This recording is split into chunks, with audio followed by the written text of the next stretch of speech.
आखिर कौन थी वो जिसने ब्रह्मा विष्णु महेश को बालक बनाकर अपना स्तनपान करवाया? भारतीय इतिहास और पुराणों में कई ऐसी कथाएं हैं जो हमें अचंभित कर देती है। लेकिन क्या आपने कभी सोचा है कि क्या कोई ऐसी शक्ति हो सकती है जो साक्षात ब्रह्मा विष्णु महेश को भी बालक बना दे? आज हम बात करेंगे महर्षि अत्रि और माता अनुसुईया की, जिनके सतीत्व के आगे खुद काल भी नतमस्तक हो गए। महर्षि अत्रि जो ब्रह्मा जी के मानस पुत्र थे, उनका विवाह कर्दम ऋषि की पुत्री अनुसुईया से हुआ था।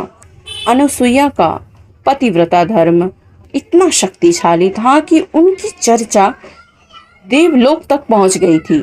कहा जाता है कि उनके तप के कारण ही अकाल के समय में भी चित्रकूट के वनों में हरियाली छाई हुई थी। जब माता लक्ष्मी, पार्वती और सरस्वती अनुसुईया के सतीत्व के बारे में पता चला तो उन्होंने अपने पतियों यानी त्रिदेव अनुसुईया की परीक्षा लेने के लिए कहा। विवश होकर भगवान विष्णु, शिव और ब्रह्मा जी ने एक साधु का वेश धारण किया और अत्रि मुनि के आश्रम में पहुंच गए। उस समय महर्षि अत्रि आश्रम में नहीं थे।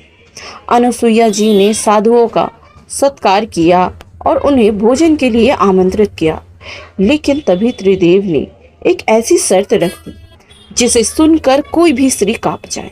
उन त्रिदेवों ने कहा, हे देवी, हम ये भोजन तभी स्वीकार करेंगे जब आप निर्वस्त्र होकर हमें भोजन परोसेगी। अनुसुईया जी धर्म संकट में पड़ गई। अतिथि को खाली हाथ भेजना पाप था और शर्त मानना मर्यादा के विरुद्ध। तब उन्होंने अपने पति का स्मरण किया और मन में ही कहा, यदि मेरा पतिव्रत धर्म सच्चा है तो ये तीनों साधु अबोध बालक बन जाए। चमत्कार हो गया। ब्रह्मांड के स्वामी अब अनुसुईया की गोद में खेलने वाले छोटे छोटे बालक बन चुके थे। अनुसुईया जी ने माता की ममता के साथ उन्हें भोजन कराया और पालने में डाल दिया। जब काफ़ी समय बीत गया और त्रिदेव वापस नहीं आए तो तीनों देवियां व्याकुल होकर आश्रम में पहुंची। अपनी भूल स्वीकार करते हुए उन्होंने माता अनुसुईया से क्षमा मांगी। माता अनुसुईया ने ऋषि अत्रि के कहने पर तीनों देवों को पुनः उनके वास्तविक रूप में बदल दिया।